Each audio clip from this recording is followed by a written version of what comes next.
നമസ്കാരം, എല്ലാവർക്കും social sphere YouTube ചാനലിലെ മറ്റൊരു എപ്പിസോഡിലേക്ക് സ്വാഗതം.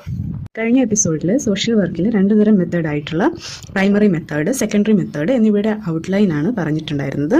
ഇന്ന് നമ്മൾ പ്രൈമറി മെത്തേഡിലെ സോഷ്യൽ കേസ് വർക്കിനെ കുറിച്ചാണ് ഡിസ്കസ് ചെയ്യാൻ പോകുന്നത്. ആദ്യമായിട്ട് മേരി റിച്ച്മോണ്ട് 1915 കേസ് വർക്കിനെ ഡിഫൈൻ ചെയ്തിരിക്കുന്ന ഒരു ഡെഫിനിഷനാണ് നമ്മളിപ്പോൾ നോക്കാൻ പോകുന്നത്.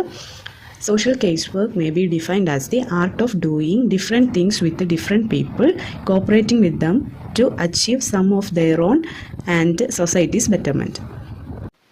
അതായത് സൊസൈറ്റിയുടെ ബെറ്റർമെൻറ്റിന് വേണ്ടിയിട്ടും വ്യക്തിപരമായിട്ടുള്ള ബെറ്റർമെൻറ്റിന് വേണ്ടിയിട്ടും അത് അച്ചീവ് ചെയ്യാൻ വേണ്ടി, ആ ഒരു പുരോഗതി അച്ചീവ് ചെയ്യാൻ വേണ്ടിയിട്ട് മറ്റുള്ളവരുമായിട്ട് കോർപ്പറേറ്റ് ചെയ്യുന്ന, സഹകരിക്കുന്ന അല്ലെങ്കിൽ അവരുമായിട്ട് കാര്യങ്ങൾ പ്രവർത്തിക്കുന്ന ആ ഒരു കലയെയാണ് സോഷ്യൽ കേസ് വർക്ക് എന്ന് പറയുന്നത്. അതിൽ സൊസൈറ്റിയുടെ ബെറ്റർമെൻറ്റും അതുപോലെ തന്നെ വ്യക്തിപരമായിട്ടുള്ള പുരോഗതിയുമാണ് അതിൽ ഒരു എയിം എന്ന് പറയുന്നത്. എൻ്റെ ഈ രണ്ടാമത്തെ ഡെഫിനിഷനാണ് 1932 ക്വൻ എന്ന് പറയുന്ന സോഷ്യൽ വർക്കർ പറഞ്ഞിട്ടുള്ളതാണ്. Social case work is a art of adjusting personal relationship adjust ചെയ്യുന്നതുമായിട്ടുള്ള ഒരു ആർട്ടാണ് അല്ലെങ്കിൽ ഒരു കലയാണ് സോഷ്യൽ കേസ് വർക്ക് എന്ന് പറയുന്നത്. അപ്പോൾ ഇതാണ് സോഷ്യൽ കേസ് വർക്കിൻ്റെ ഡെഫിനിഷൻ എന്ന് പറയുന്നത്. ഇനി നമ്മൾ പോകുന്നത് സോഷ്യൽ കേസ് വർക്കിൻ്റെ ഒബ്ജക്റ്റീവ്സിനെ കുറിച്ച് പറയാൻ വേണ്ടിയിട്ടാണ്. അപ്പം എല്ലാത്തിനും ഒരു ഒബ്ജക്റ്റീവ് ഉണ്ടാവും അല്ലേ? അതുപോലെ സോഷ്യൽ കേസ് വർക്കിനും വിവിധങ്ങളായിട്ടുള്ള ഒബ്ജക്റ്റീവ്സ് ഉണ്ട്. അതിൽ ഓരോന്ന് പറയുകയാണെങ്കിൽ, ഒന്നാമത്തേത് to find out, understand and solve the internal problems of the individual. ഒരു ആളുടെ ലൈഫിലുണ്ടാവുന്ന ഇൻറ്റേർണൽ പ്രോബ്ലംസിനെ ഫൈൻഡ് ഔട്ട് ചെയ്യുക, അതായത് കണ്ടുപിടിക്കുക, മനസ്സിലാക്കുക, എന്നിട്ട് അതിനൊരു സൊല്യൂഷൻ, അതിനെ സോൾവ് ചെയ്യുക. അതാണ് ആദ്യത്തെ ഒബ്ജക്റ്റീവ് എന്ന് പറയുന്നത്. രണ്ടാമത്തെ objective to strengthen ego power, നമ്മുടെ ഈഗോ പവറിനെ സ്ട്രെങ്തൻ ചെയ്യുക. അതുപോലെ മൂന്നാമത്തേതെന്ന് പറയുന്നത് prevention of problems in social functioning. അപ്പം സോഷ്യൽ ഫങ്ഷനിങ്ങിൽ എന്തെങ്കിലും പ്രോബ്ലംസ് ഉണ്ടാവുകയാണെങ്കിൽ അതിനെ പ്രിവെൻറ്റ് ചെയ്യുക. ഓക്കെ, സോഷ്യൽ കേസ് വർക്ക് കൊണ്ട് ഉദ്ദേശിക്കുന്ന മൂന്നാമത്തെ ഒബ്ജക്റ്റീവാണ് prevention of problems in social functioning. ഇനി നാലാമത്തേത് to make good rapport with common people, മറ്റുള്ളവരുമായിട്ട് ഒരു നല്ല റാപ്പോ ബിൽഡ് ചെയ്യുക. അതാണ് നാലാമത്തെ ഒബ്ജക്റ്റീവ് എന്ന് പറയുന്നത്. അതുപോലെ അഞ്ചാമത്തെ ഒബ്ജക്റ്റീവ് എന്ന് പറയുന്നത് ടു ഡെവലപ്പ് ഇൻറ്റേർണൽ റിസോഴ്സസ്, അതായത് നമ്മുടെ ഉള്ളിലുള്ള ഇൻറ്റേർണൽ റിസോഴ്സസിനെ എന്ത് ചെയ്യുക, ഡെവലപ്പ് ചെയ്തെടുക്കുക, അത് ഡെവലപ്പ് ചെയ്ത് കൊണ്ടുവരിക എന്നുള്ളതാണ് അഞ്ചാമത്തെ എയിം എന്ന് പറയുന്നത്. അപ്പം ഇത്രയുമാണ് ഒബ്ജക്റ്റീവ്സ്. ഇനി അടുത്തതായിട്ട് നമ്മൾ ഡിസ്കസ് ചെയ്യാൻ പോകുന്നത് പ്രിൻസിപ്പിൾ ഓഫ് സോഷ്യൽ കേസ് വർക്കാണ്. 7 പ്രിൻസിപ്പിൾസ് ആണ് മെയിനായിട്ടും സോഷ്യൽ കേസ് വർക്കിൽ വരുന്നത്. ആദ്യത്തേത് പ്രിൻസിപ്പിൾ ഓഫ് ഇൻഡിവിജ്വലൈസേഷൻ, രണ്ടാമത്തേത് principle of purposeful expression of feeling, മൂന്നാമത്തേത് principle of controlled emotional involvement, നാലാമത്തേത് പ്രിൻസിപ്പിൾ ഓഫ് ആക്സെപ്റ്റൻസ്, അഞ്ചാമത്തേത് principle of non judgemental attitude, ആറാമത്തേത് principle of client self determination, ഏഴാമത്തേത് പ്രിൻസിപ്പിൾ ഓഫ് കോൺഫിഡൻഷ്യാലിറ്റി. അപ്പം ഇത്രയാണ് principles of social case work എന്ന് പറയുന്നത്. ആദ്യമായിട്ട് പ്രിൻസിപ്പിൾ ഓഫ് ഇൻഡിവിജ്വലൈസേഷൻ എന്താണെന്ന് ഡീറ്റെയിൽ ആയിട്ട് പറയാൻ പോവുകയാണ്. അപ്പം നമുക്കറിയാം, എല്ലാ ക്ലയൻറ്റും അവരുടെ സോഷ്യൽ വർക്കറിന് അല്ലെങ്കിൽ കേസ് വർക്കറിന് ഒരു യുണീക്കാണ് അല്ലേ? എല്ലാ ഇൻഡിവിജ്വലും യുണീക്കാണെന്ന് നമുക്ക് അറിയാം. അതുപോലെ ഈ ക്ലയൻറ്റ് എന്ന് പറയുന്നതും പർട്ടിക്കുലർ പ്രോബ്ലം ഉള്ള ഒരു പേഴ്സണാണ് അല്ലെങ്കിൽ ഒരു ഇൻഡിവിജ്വലാണ്.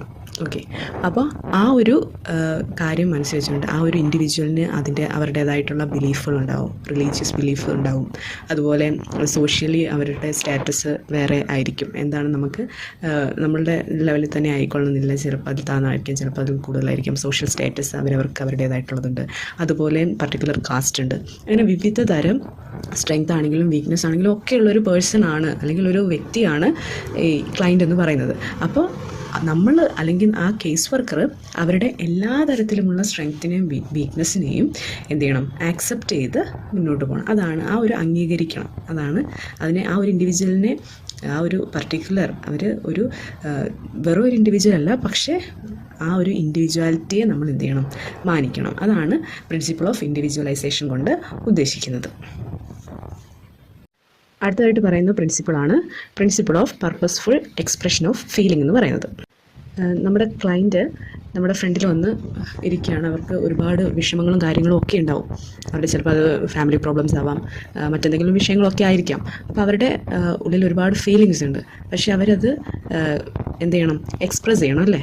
ആ എക്സ്പ്രസ് ചെയ്തെങ്കിൽ മാത്രമേ അതിനുള്ള ഓപ്പർച്യൂണിറ്റി നമ്മൾ എന്ത് ചെയ്യണം, കൊടുക്കണം. അവരെ അതിലേക്ക് അവരുടെ ഫീലിങ്സ് എക്സ്പ്രസ് ചെയ്യാൻ വേണ്ടിയിട്ട് നമ്മൾ അതിന് വേണ്ടിയിട്ടുള്ള കാര്യങ്ങൾ പറഞ്ഞു കൊടുക്കണം, അല്ലെങ്കിൽ അതിനുള്ളൊരു അവസരം നമ്മൾ ഇട്ട് കൊടുക്കണം. അവരുടെ ഇപ്പം ഭയങ്കര വിഷമമായിട്ട് എനിക്ക് വിഷമമൊന്നുമില്ല എന്ന് പറയുന്ന ആൾക്കാർ ചിലപ്പം ഉണ്ടാകാം. അതേസമയം ഒരുപാട് വിഷമം ഉണ്ടായിട്ടും ഇല്ല എന്ന് പറയുന്ന ആൾക്കാരെ അതിലേക്ക് ആ ഒരു വിഷമം കറക്റ്റായിട്ട് അവരുടെ എക്സ്പ്രഷൻ വരണം. അതായത് ആ ഫീലിങ്സ് എക്സ്പ്രസ് ചെയ്യണം. അപ്പം കരച്ചിലാണെങ്കിലായിക്കോട്ടെ, സങ്കടമാണെങ്കിലായിക്കോട്ടെ, ഇനി ദേഷ്യമാണെങ്കിൽ ആ ഒരു ഫീലിംഗ് എക്സ്പ്രസ് ചെയ്തെങ്കിൽ മാത്രമേ നമ്മൾക്ക് നല്ല രീതിയിൽ ആ ഒരു കേസ് വർക്ക് മുന്നോട്ട് കൊണ്ടുപോകാൻ പറ്റുള്ളൂ. എങ്കിലേ നമ്മുടെ ഫൈൻഡിങ്സ് കറക്റ്റ് ആവുള്ളൂ.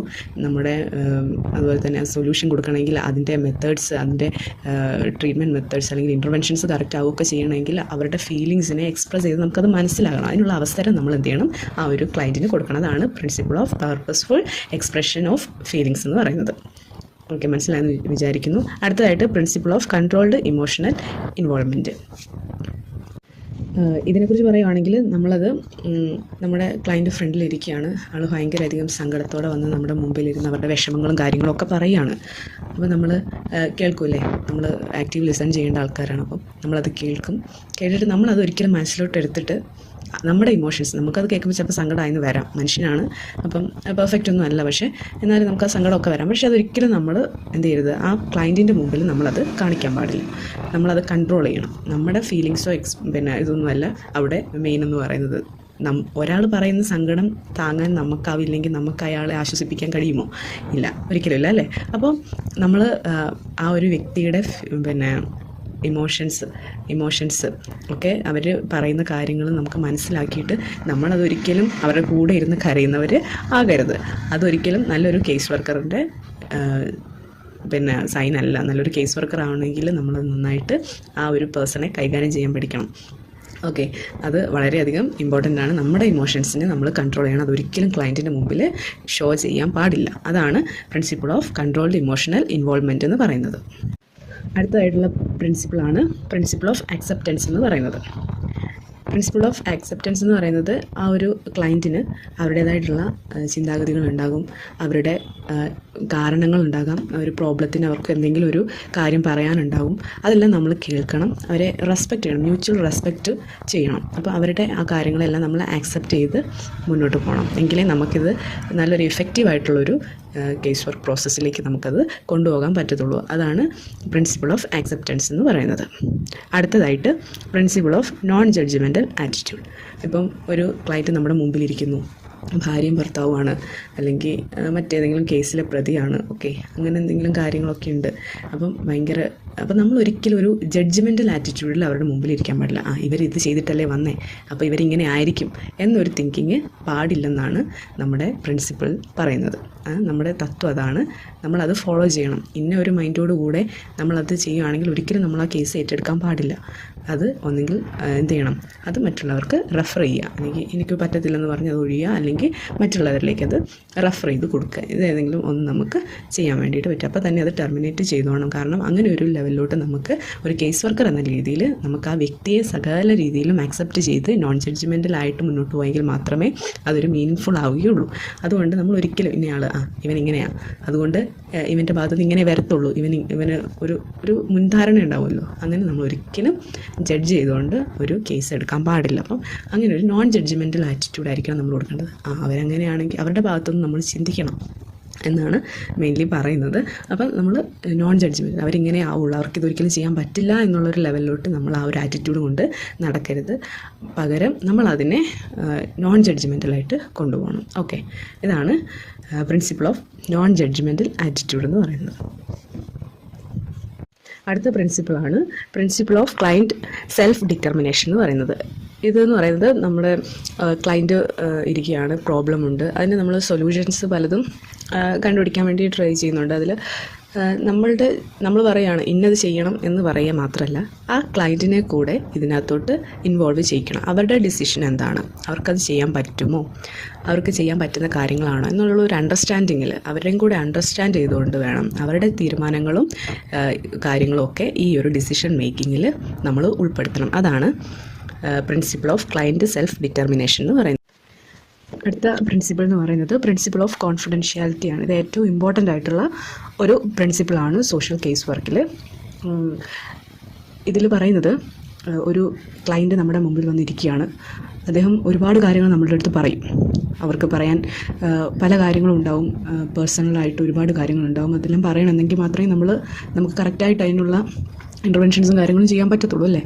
അപ്പോൾ അതുപോലെ നമ്മൾ കാര്യങ്ങൾ അവരുടെ അടുത്ത് നിന്ന് കേൾക്കുകയൊക്കെ ചെയ്യുമ്പം അത്രയും ട്രസ്റ്റ് ചെയ്ത് നമ്മളുടെ അടുത്ത് അവർ ആ കാര്യങ്ങളൊക്കെ പറയുമ്പോൾ നമ്മളിത് മറ്റുള്ളവരുടെ അടുത്തൊന്നും ഷെയർ ചെയ്യാൻ പാടില്ല. അത് ഏത് മേഖലയിലായിക്കോട്ടെ, അവരൊരു കാര്യം നമ്മൾ പറഞ്ഞിട്ടുണ്ടെങ്കിൽ നമ്മൾ ഈ ഒരു കേസ് വർക്ക് എടുക്കുന്ന സമയത്ത് ഈ കാര്യങ്ങൾ, ഈ ഡീറ്റെയിൽസ് നമ്മുടെ ഇതിന് മാത്രമല്ലാതെ, നമ്മുടെ ജോബിന് വേണ്ടിയിട്ട് മാത്രമല്ലാതെ, നമ്മുടെ പ്രാക്ടീസിന് വേണ്ടിയിട്ട് മാത്രമല്ലാതെ ആ ഡീറ്റെയിൽസ് മറ്റെവിടെയും നമ്മൾ ഷെയർ ചെയ്യാൻ പാടില്ല. പേരോ അഡ്രസ്സോ അവരുടെ സോഷ്യൽ സ്റ്റേറ്റസോ ഒന്നും നമ്മൾ വെളിപ്പെടുത്താൻ പാടില്ല എന്നുള്ളത് കർശനമായിട്ടുള്ളൊരു പ്രിൻസിപ്പിളാണ് നമ്മുടെ സോഷ്യൽ കേസ് വർക്കിൽ വരുന്ന ഒരു പ്രിൻസിപ്പിൾ.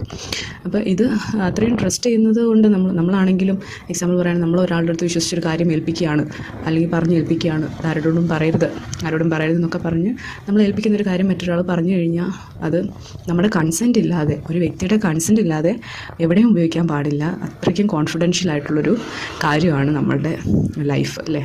അപ്പം അതാണ് ഈ ഒരു പ്രിൻസിപ്പിൾ ഓഫ് കോൺഫിഡൻഷ്യാലിറ്റി കൊണ്ട് ഉദ്ദേശിക്കുന്നത്.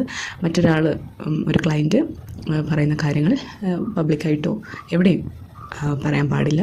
അതാണ് ഈ ഒരു പ്രിൻസിപ്പിൾ ഓഫ് കോൺഫിഡൻഷ്യാലിറ്റി എന്നതുകൊണ്ട് ഉദ്ദേശിക്കുന്നത്. അപ്പോൾ ഇത്രയാണ് നമ്മുടെ സോഷ്യൽ കേസ് വർക്കിലുള്ള 7 പ്രിൻസിപ്പിൾസ് എന്ന് പറയുന്നത്. അപ്പം മനസ്സിലായെന്ന് വിചാരിക്കുന്നു. ഇനി അടുത്തതായിട്ട് നമ്മൾ ഈ പ്രിൻസിപ്പിൾസൊക്കെ പറഞ്ഞു കഴിഞ്ഞു. ഇനി കമ്പോണൻസ് ആണ്. സോഷ്യൽ കേസ് വർക്കിന് 4 കമ്പോണൻസ് ആണ് ഉള്ളത്. അതിന് 4 P's എന്നാണ് പറയാം.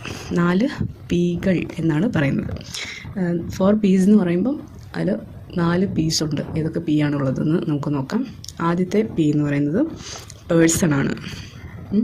രണ്ടാമത്തെ P എന്ന് പറയുന്നത് പ്രോബ്ലമാണ്. മൂന്നാമത്തെ P എന്ന് പറയുന്നത് പ്ലേസ് ആണ്. നാലാമത്തെ P എന്ന് പറയുന്നത് പ്രോസസ്സാണ്.